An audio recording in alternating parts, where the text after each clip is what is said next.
Again, I'm recording so that people who missed it, it's after all a Friday noon in Germany, that they have a chance to watch it and get informed afterwards, maybe.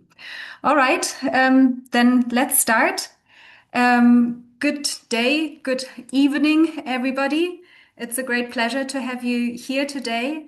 And we are here to talk about opportunities for German postgraduate students in the agricultural sciences in China. And we've just completed the other part of the seminar looking at opportunities that Germany can offer to Chinese students in agricultural sciences. But of course, there is another side to the coin, and we also want to address that because we feel that China has a lot to offer, and we would like to let students in Germany know. I'll give the same introduction that I gave in the first part of the webinar for those who are new to this session. So this is the Sino-German Agricultural Center. I'm Michaela. I'm working at the Sino-German Agricultural Center together with my colleague Ahmad-Jan Rotze, who's also in the meeting today, and together with soon my colleague Rita Merkler. And the Sino-German Agricultural Center is a cooperation platform mandated and funded by both ministries of agriculture from China and from Germany. And it has a science and technology platform. And that's a platform that we have directly with the Chinese Academy of Agricultural Sciences. And therefore, it is not surprising that we have speakers today from the Chinese Academy of Agricultural Sciences that will present to us what you can do as a student, what kind of opportunities you have if you want to do research in China, if you want to do a student exchange, if you want to gather international experience, what kind of opportunities there are with the Chinese Academy of Agricultural Sciences. And I won't say more about CAS because I think Ms. Chin will take this on. But just very, very briefly, if I can move forward here with this. Let me see. Why, as a German student, why should you be interested in China? Oops, did I stop sharing? I stopped sharing my screen, right? Let me get back to that. No, it's still Oh, on. it's still there. Then I just got We out of it. mm, Can you see my screen? I'm sharing a presentation. we can Yeah, I can still we see can it. see why study and research in China is open. Exactly. Just wanted to give a Okay. few very, very short pointers. Of course, I think we all know China is very, investing a lot in research, and that is bearing out in many rankings. For example, there is a ranking by Leiden. There's the Leiden ranking that classifies 16 Chinese universities amongst the global top 25 when it comes to scientific impact. And that scientific impact is also very prominent, especially in the agricultural sciences. It's always surprising to see. But when you look at the Shanghai ranking, for example, within the global top 10, there are 5 Chinese agricultural universities in the global top 10. And there is, I think, one German agricultural university. It might be Hohenheim, I believe, ranking number 9. But China has very strong excellence in the agricultural sciences. Of course, we all know there's also a lot of quantitatively, there is a lot going on. So China is a world leader in scientific publications. There are many patents being filed.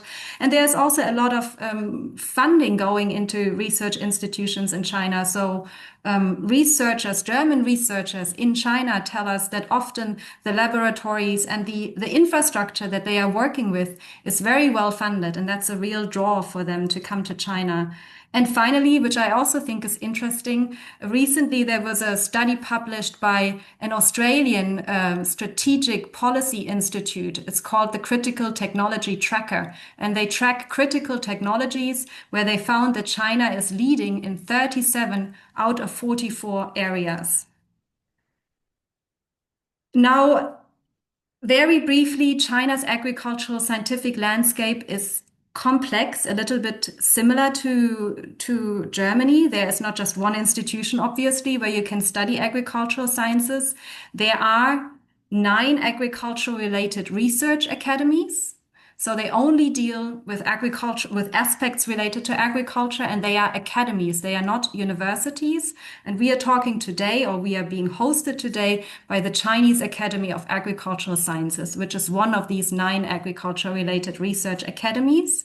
There are also many universities. We identified 12, or there are 12 very top-ranking agricultural universities in China. I'm just mentioning the China Agricultural University as an example, but there are others. And then within the Chinese research landscape, there are also provincial agricultural academies. If you want to know more about this, you can scan the QR code you can see hopefully on this slide here, and that will lead you to a directory of agriculture and food sciences that we created at the Sino-German Agricultural Center, and it's meant to give you an overview looking for different disciplines within agriculture, different themes, different topics, and you will find all the institutes and all the institutions that are somehow related to doing research in agriculture and food sciences. Yeah, and finally, there are diverse funding opportunities. I think that's something that also Ms. Chin from CAS will explain to us later. We have, of course, Chinese government scholarships that you can apply for, like the China Scholarship Council. But we also have in China a lot of university or research institute related scholarships, or maybe even regional scholarships. And we will hear about this. CAS offers very specific scholarships just for the students that come and study at the CAS graduate school. And of course, maybe as a German student, perhaps the programs that you know most of are these special programs or elite programs like Studienstiftung, for example, that may also offer something that applies to your specific situation. Now, I don't want to say more because we have a very good speaker today, Ms. Qin Yilei. She is the admissions coordinator at the Graduate School of the Chinese Academy of Agricultural Sciences. And Ms. Qin, you will give us an overview of everything that's possible, I think, for international students at the graduate school at CAS. And that will then be followed by a little testimonial, I would say, by Edwin Muma. I hope I pronounced your name correctly, one of the international students at the graduate school at CAS, and he will share with us what it feels like to be an international student, living, working, studying at CAS. So without further ado, Ms. Chin, please share your slides. Okay.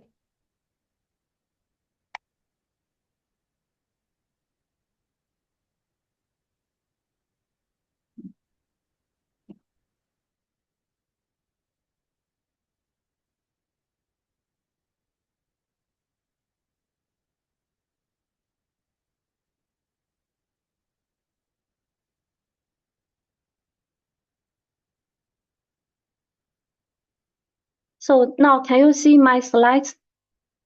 Yes, very good. Can see it. Okay. Okay, good. Ladies and gentlemen, good morning and good afternoon. I'm Yilei. I'm the admission coordinator of International Education Office from the Graduate School of CAS. It's my great honors to be here to introduce the graduate education of CAS to you. My presentation will cover 3 parts. First, brief introduction of CAS. Second, graduate education in CAS.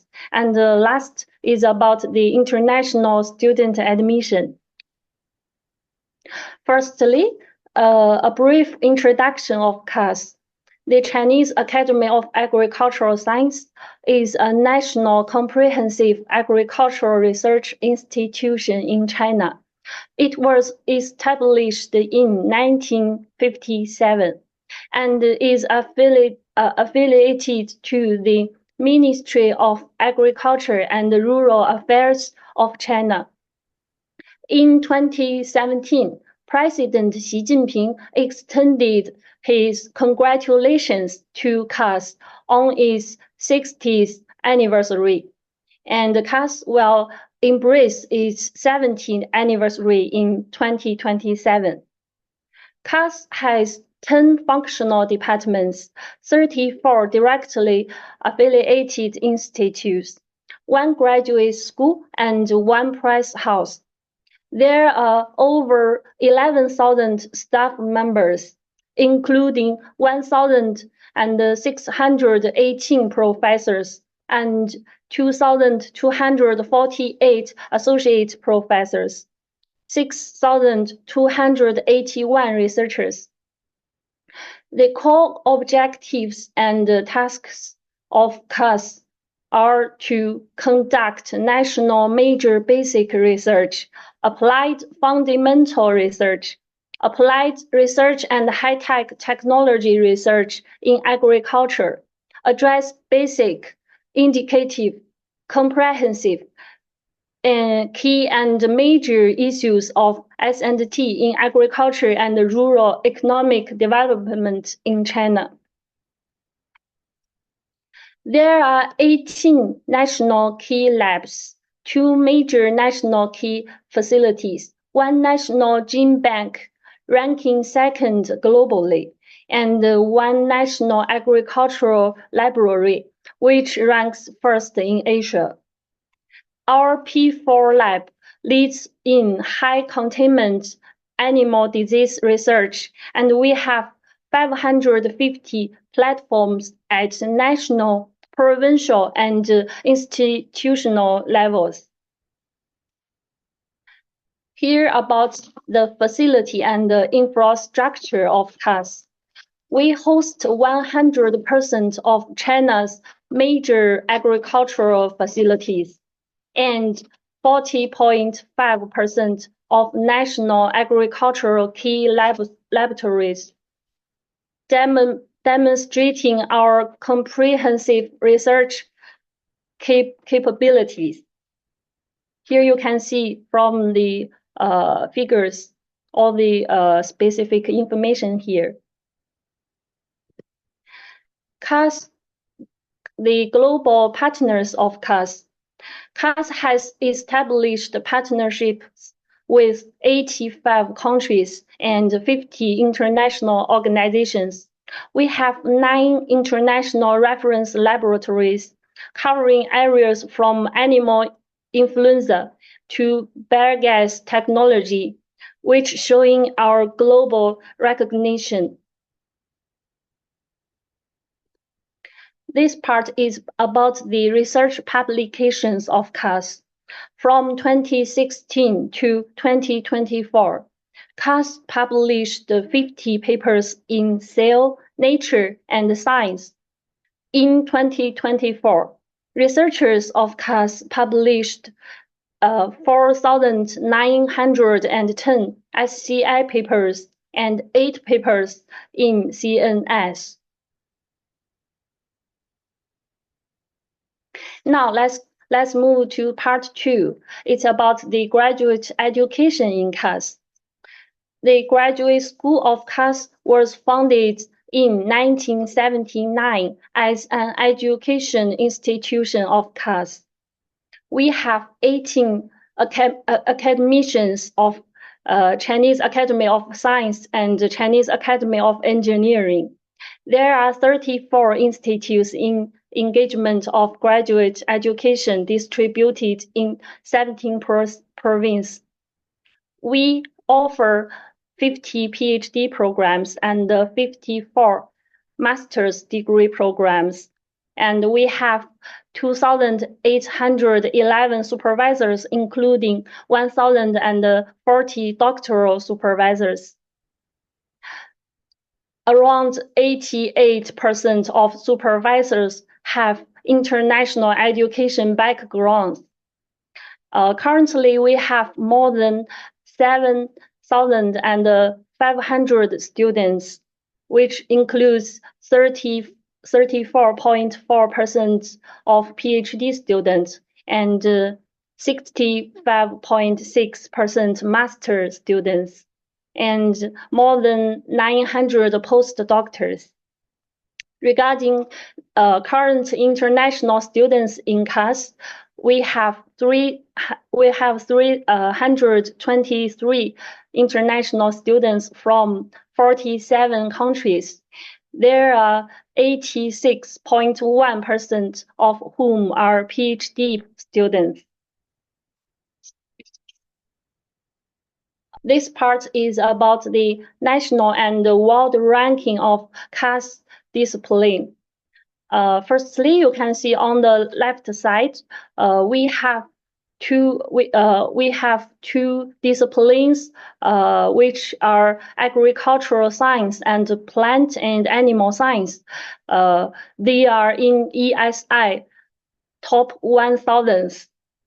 And from the right side, you can see the national ranking of our disciplines. We have 5 disciplines like crop science, plant protection, animal science, and horticulture science, which ranking as A+ in China.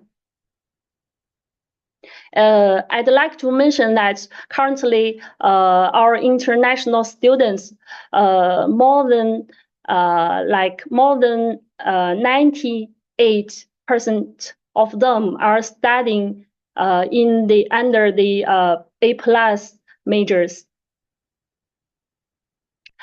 CAS offers PhD programs, master's degree programs, postdoctoral fellowship, and visiting scholar, covering all key areas of agricultural science. As for the study duration of PhD program, it's mainly 3 to 6 years. And about master's degree program, the basic study duration is 3 years. As for postdoctoral program and visiting scholar, generally is 1 to 2 years. Our ambition is to cultivate high-level international agricultural talents. So our programs are designed to build both academic expertise and global competitiveness. You can see our training mode is from training objective to orientation, to research plan, to course study, training period, and finally graduation. I'd like to mention that regarding our orientation, every year after our new students join us, we will have the orientation meeting, which will let all the students know all the policy and the regulation of China of our school. And we will provide all the useful information related to study in GS-CAS. Okay, let's move to scholarships for international students. We offer Chinese government scholarship, Beijing government scholarship, GS-CAS scholarship, and other type of scholarship from foreign government university and others. The scholarship mainly covers the tuition fees, accommodation fees, living allowance, and comprehensive medical insurance. And I have to say that currently there are more than 95% international students are supported under various scholarships. Of course, anyone, if they are self-financed, they are certainly welcome to study in CAS as well. Here, I would like to share the colorful campus life of our students. According to the photos, you can see that we have organized our students to attend the opening ceremony of Olympic Winter Games Beijing 2022, the second International Wheat Congress, Chinese culture experience events, and community activities, and so on. Our students enjoyed a lot in GS-CAS, and they can experience various of student activities here. About the graduation of our school, our academic governance ensures quality through 34 institute committees, 11 discipline evaluation groups, and a comprehensive 3-level degree management system.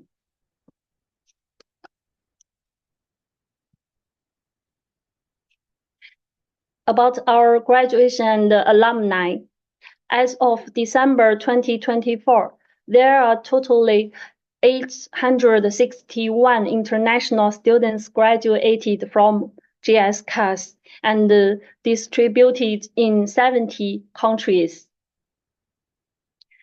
Most of them pursue careers in academic or research area, and with others serving in government, international agencies, or industry. As you can see, this photo shows the moment of awarding outstanding alumni certificate to Dr. Alfred. He is the Director General of Burundi National Agricultural Research Institute. The excellence in education is highly recognized by the community. In 2019, GS-CAS passed the national accreditation on universities hosting international students, and we also passed the national accreditation in 2024.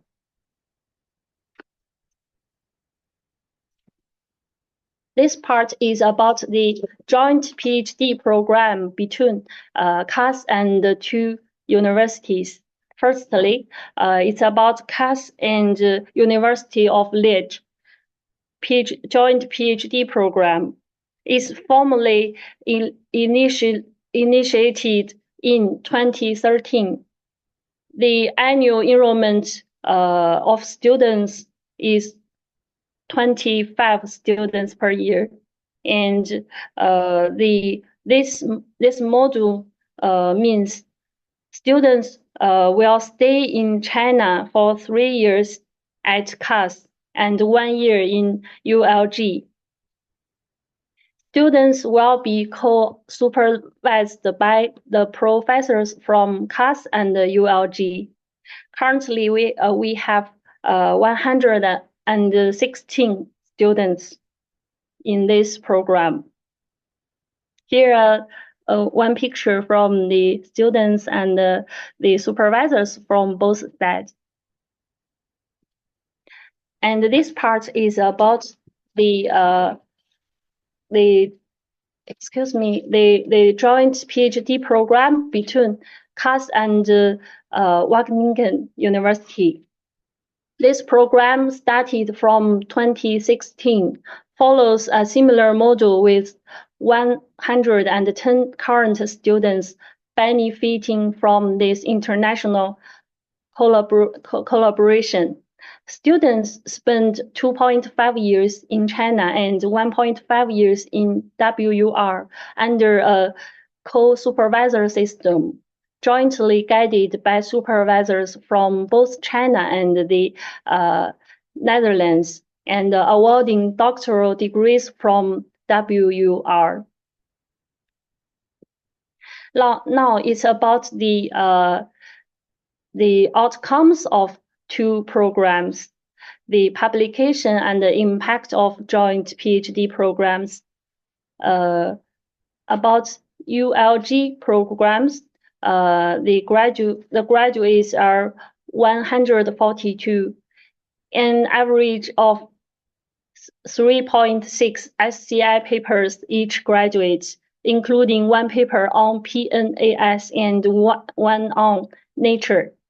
Regarding WUR program publications, there are 60 graduates, an average of 3.3 SCI papers each graduate, including 2 papers on Nature.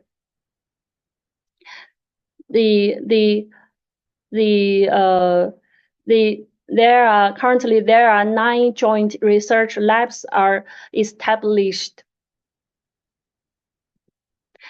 So finally, about the last part, it's about the international student admission. GSCAS is developing its international education programs and welcomes all outstanding students from any countries to apply to pursue their higher education.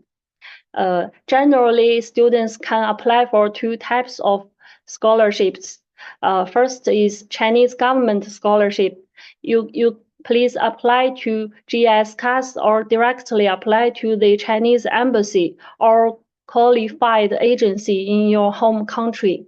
This type is mainly depends on the different type of CGS. First one, if you apply for the CGS university program, it means you need to apply to our school directly. Otherwise, if you want to apply for CGS bilateral program, which also called Type A, then you need to contact the Chinese embassy or qualified agency in your home country to submit your application. And you can get more details from this website.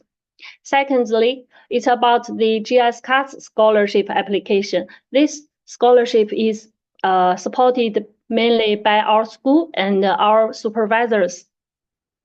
I'd like to introduce the content of this scholarship. If you get this scholarship, it will cover your living allowance and your accommodation fee and the insurance, and there will be a tuition waiver. So if you want more details, you can refer to this website directly. And here you can see the timeline of our admission. For example, this year, the admission guide actually has already been announced. Generally will be announced around every year's December. So then the online application is opened.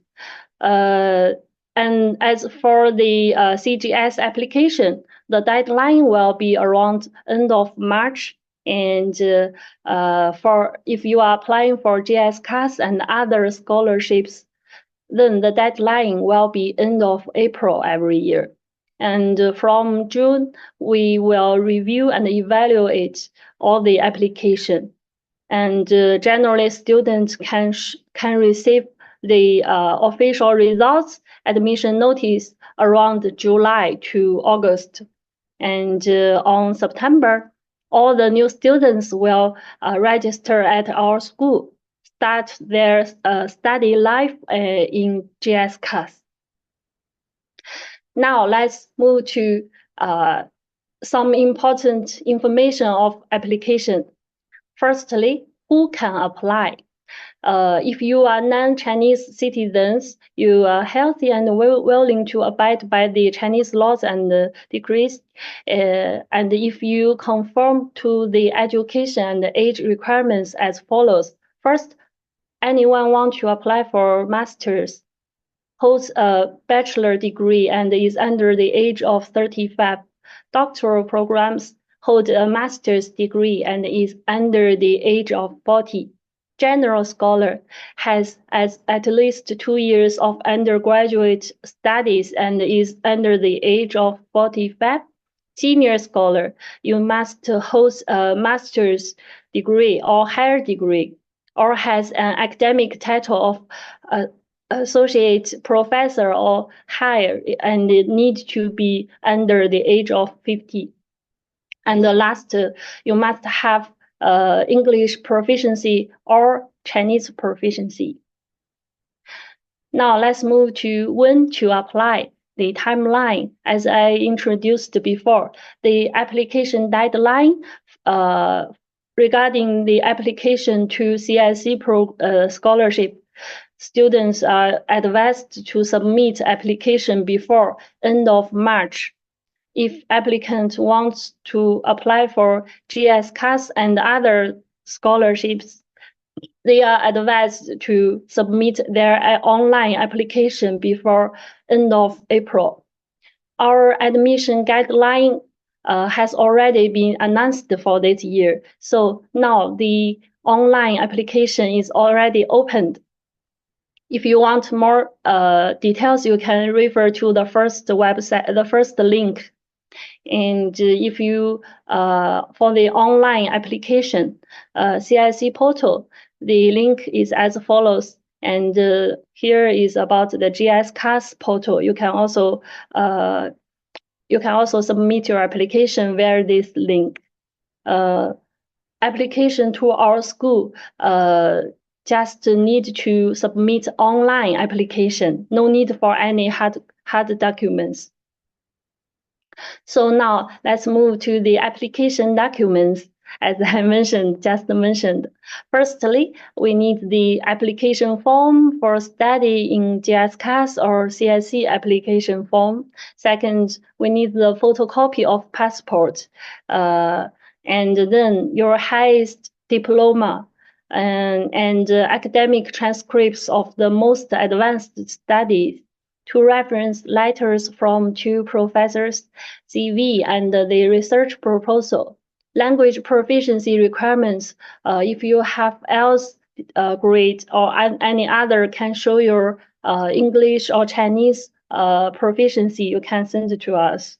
And the photocopies of degree, this is as abstract. And we also need no objection certificate issued by the current employer. This one is applied to anyone who has an official job. And everyone need to submit foreigner physical examination form and blood test report and acceptance letter from GS-CAS.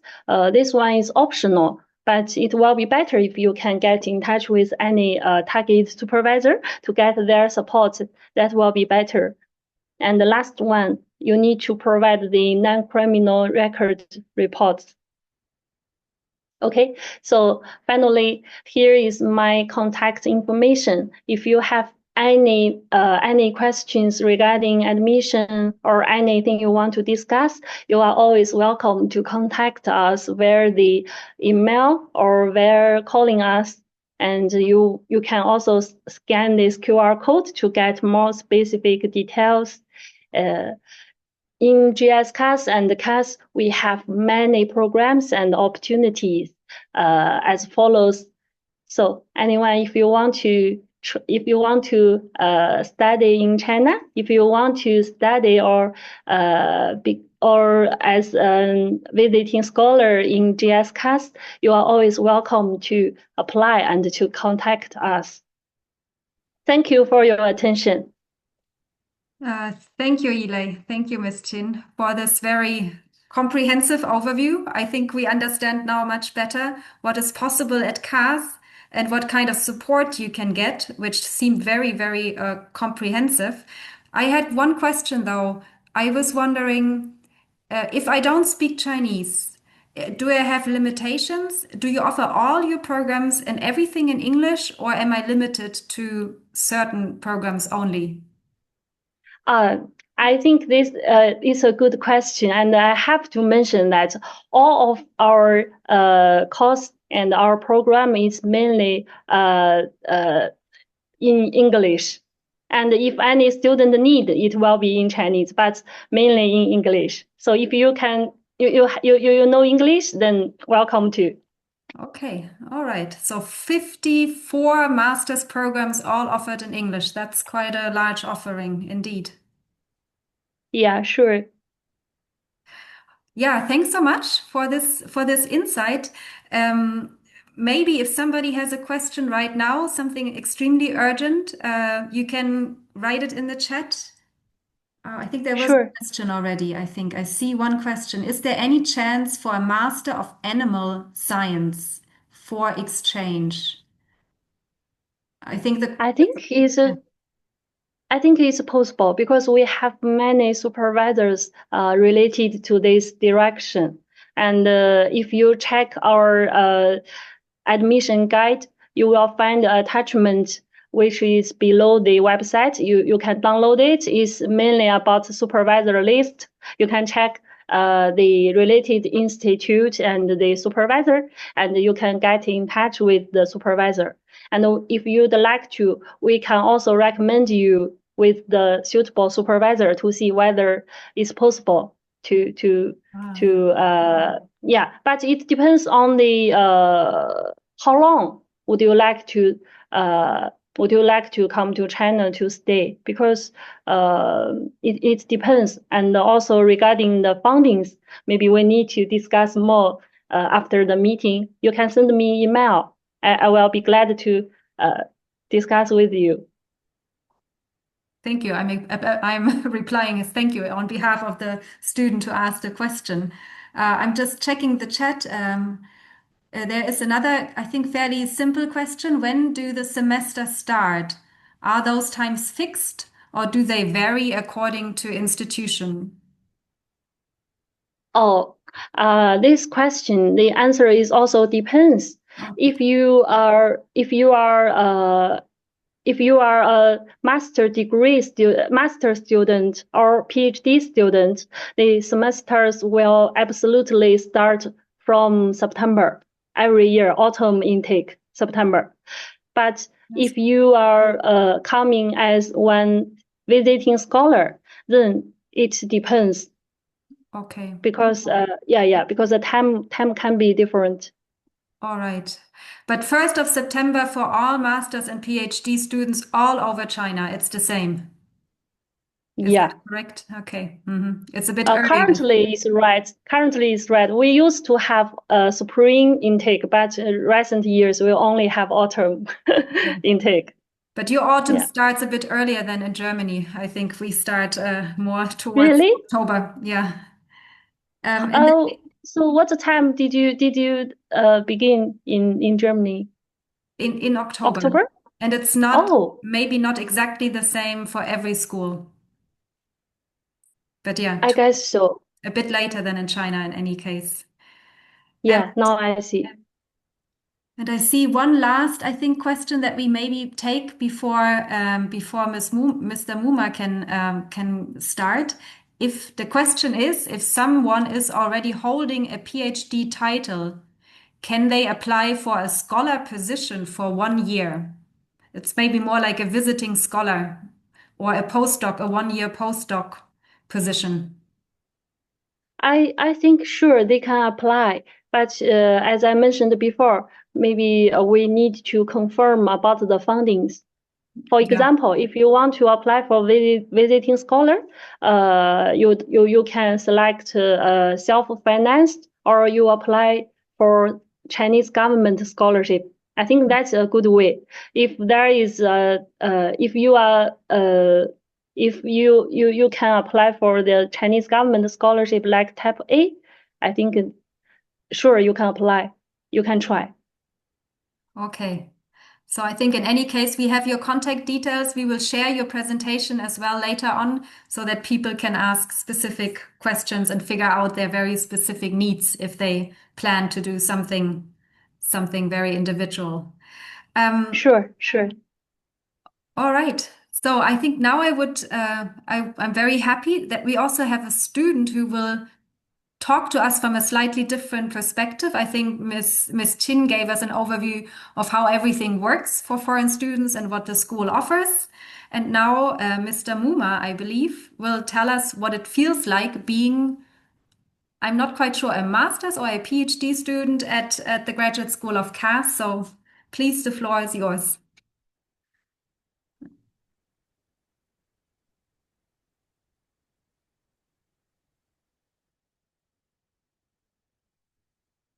Good evening, good afternoon, everyone.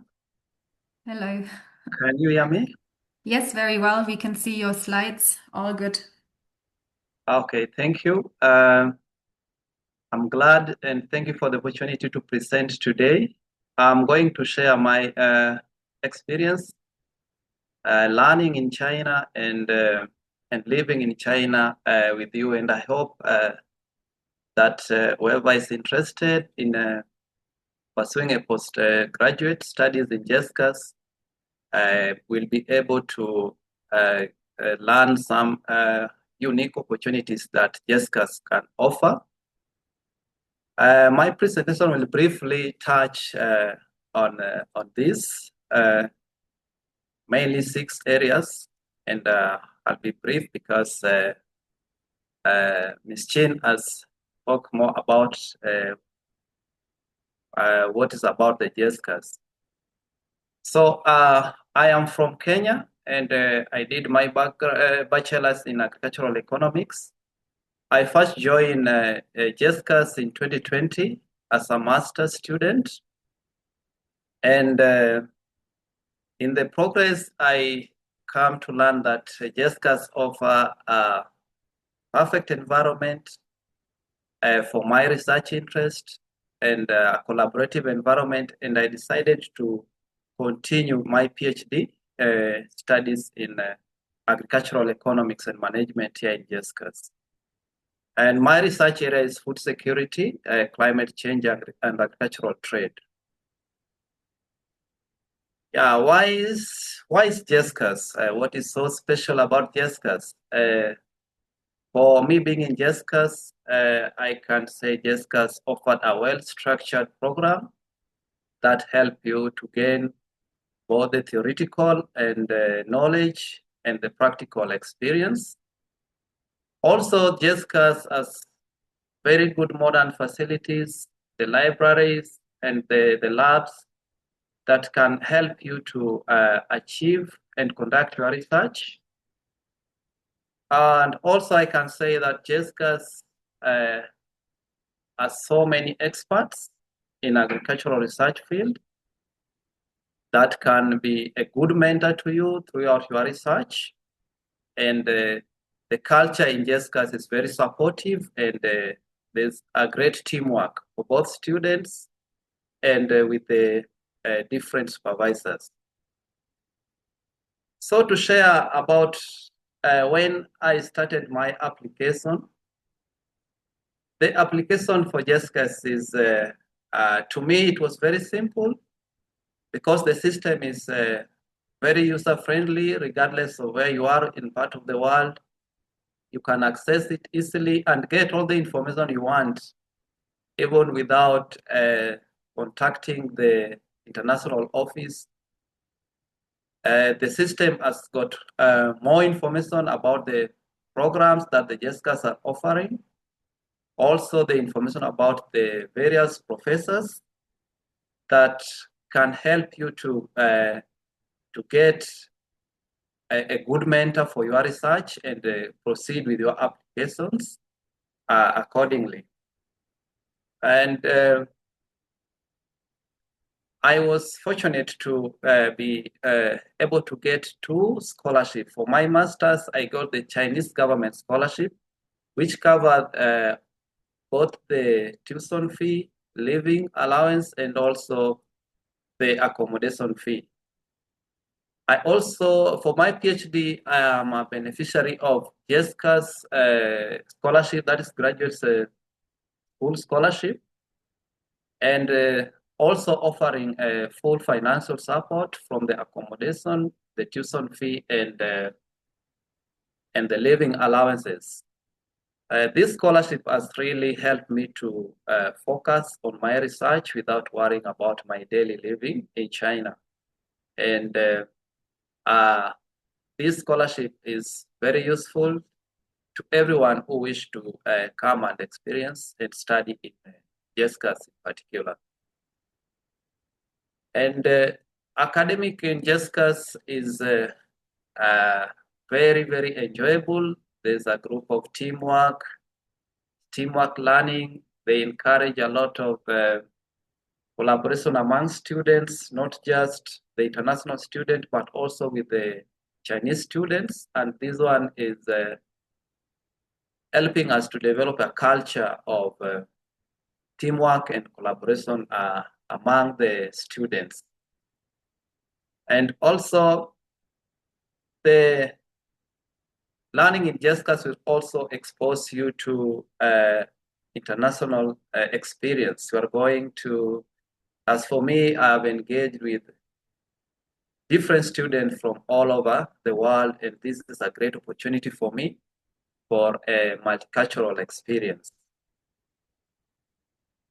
I will also like to mention that during my stay up to now in China and JSCAS in particular, I have learned that a lot is happening in JSCAS for during the learning, the collaborative environment, and a team-based discussion that the professor and our mentors offer.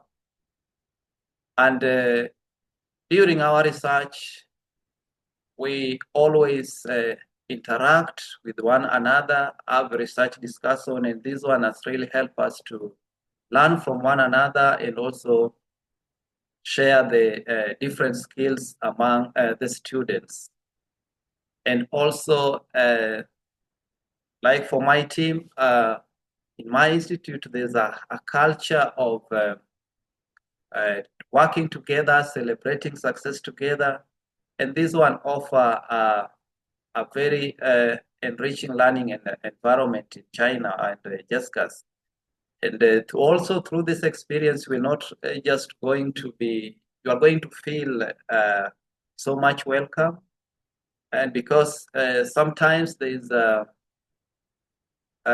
challenges when you go to a different culture or a different country, and through this teamwork and collaboration, you will feel like a family. And this one will be useful for your academic journey. I will move to living in China beyond academic life.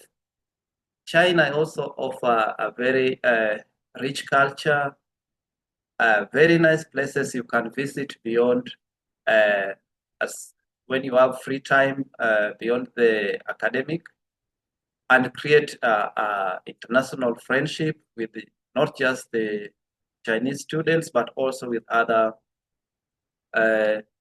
international students. And also the graduate school international office always offer a great and fantastic events for the international students.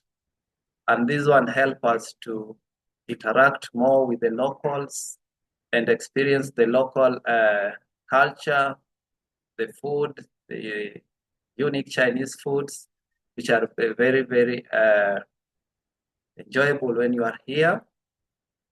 And other events like the cultural events, or we are always getting engaged. And this one has really helped me personally to learn more about the Chinese culture.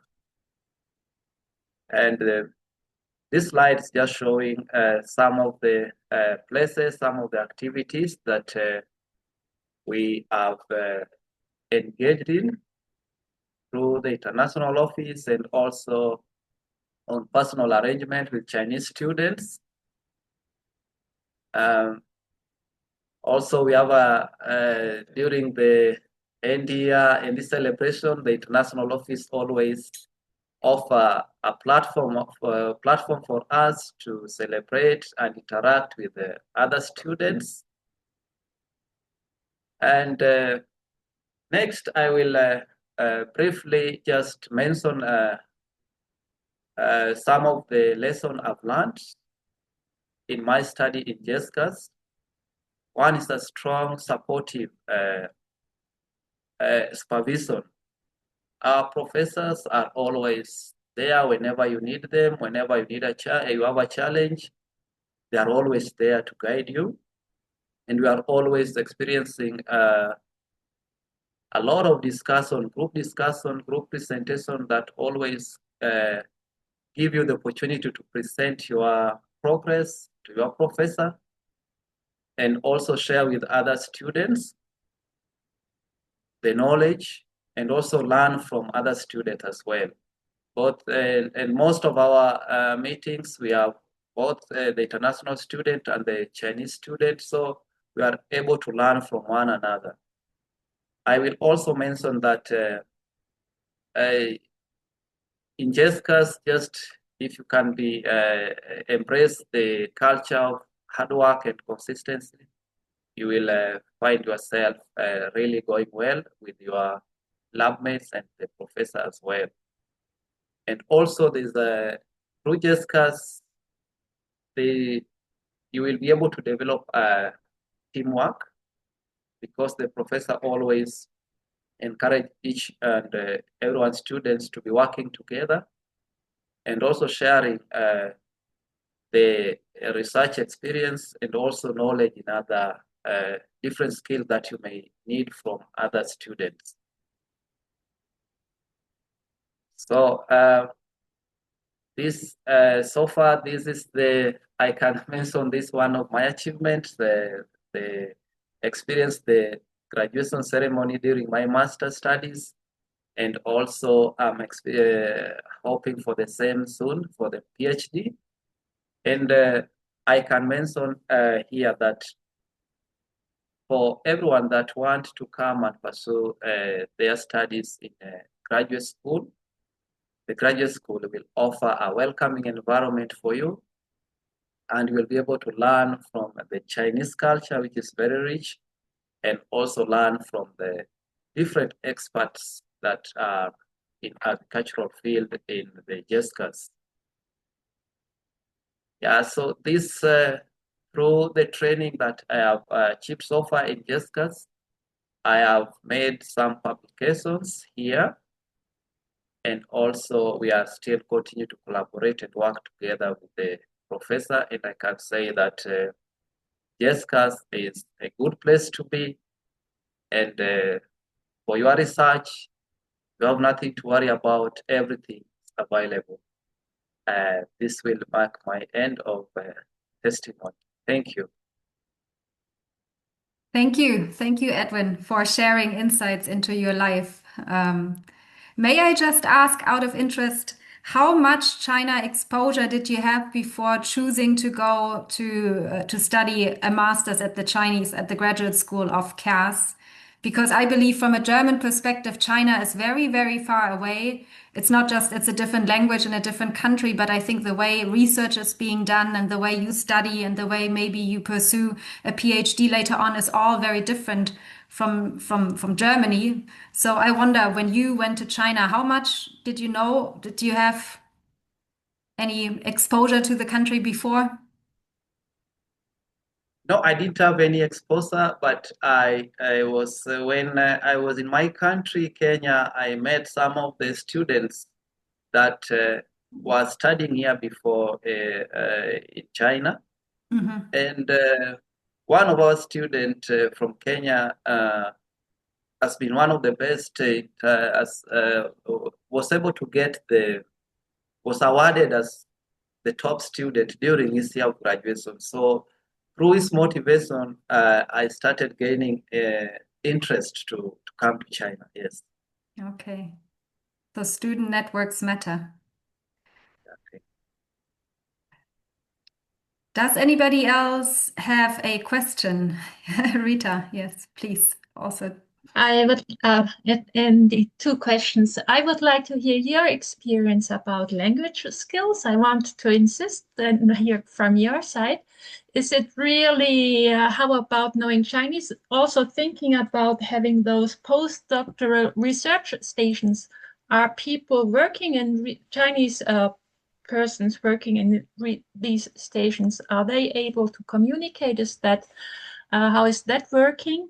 And also about the teaching material, is everything provided in English, or is it, how does that work? Thank you.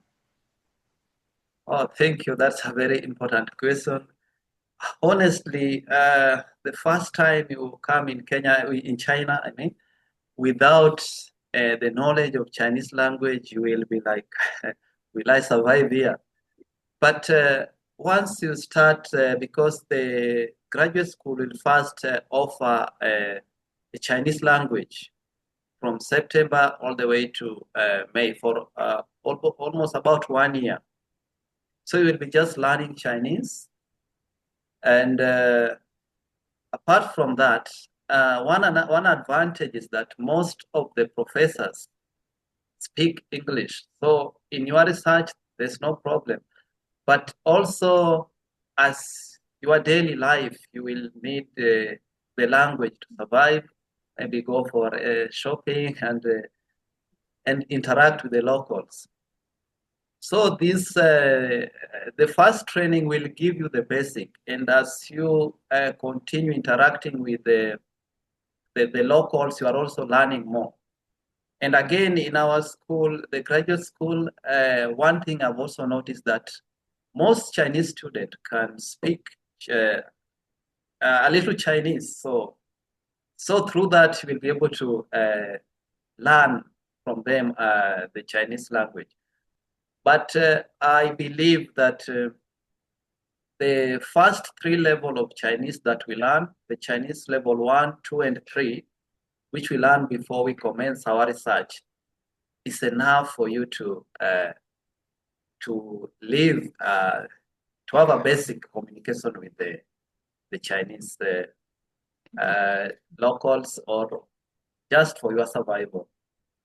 Yeah, on the research side, I think it's not, there's no problem there, because like for the most of the time we do have 2 professors, for instance, and this professor, at least one will be very more fluent in English, and the other one can also speak the basic English. So in research, the language is not that problem. Yeah. And how about teaching material? Oh yeah, okay. So on the teaching material, I think and I believe that about the teaching material, there's nothing to worry about, because the first thing after we do the coursework registration, the next step is we receive all the teaching material, which are always in English. The international office will provide us with all the course that we are going to do in that particular semester, all the teaching material that we need. And also for the research, they will arrange the office or the workstation for every student with everything that you will need for your research. So the teaching material are available, yes. Thank you. Welcome. All right. I think we are nearing the end of the webinar. So to everybody else who stuck around until now, if you still have an urgent question, now is the time to ask. Otherwise, we will, of course, as I said before, share the presentations. You can get in touch with Ms. Chin and maybe also with Mr. Muma if questions come to your mind later on. For sure, it will be an experience, I think, especially coming from a culture and a country so far from China, right? So there is a sort of a little gap that you need to bridge, and I guess you do need some dedication to even learn Chinese level 3. It's maybe not easy, but maybe it's also rewarding. Sure. Yeah. Okay. Well, then I would say thanks to everyone for joining, and we will put this recording online as well. So if you have other students, colleagues of yours that wanted to join but couldn't because the timing is a bit awkward, I think, in Germany or in Europe at that moment, then let them know. You will find it on our website. And all questions welcome. You can also email to us to the Sino-German Agricultural Center. And let's be in touch. And thanks to both Ms. Chin and Mr. Muma for their presentations. And thanks to everybody for joining. Thank you. Bye-bye. See you soon. Bye-bye.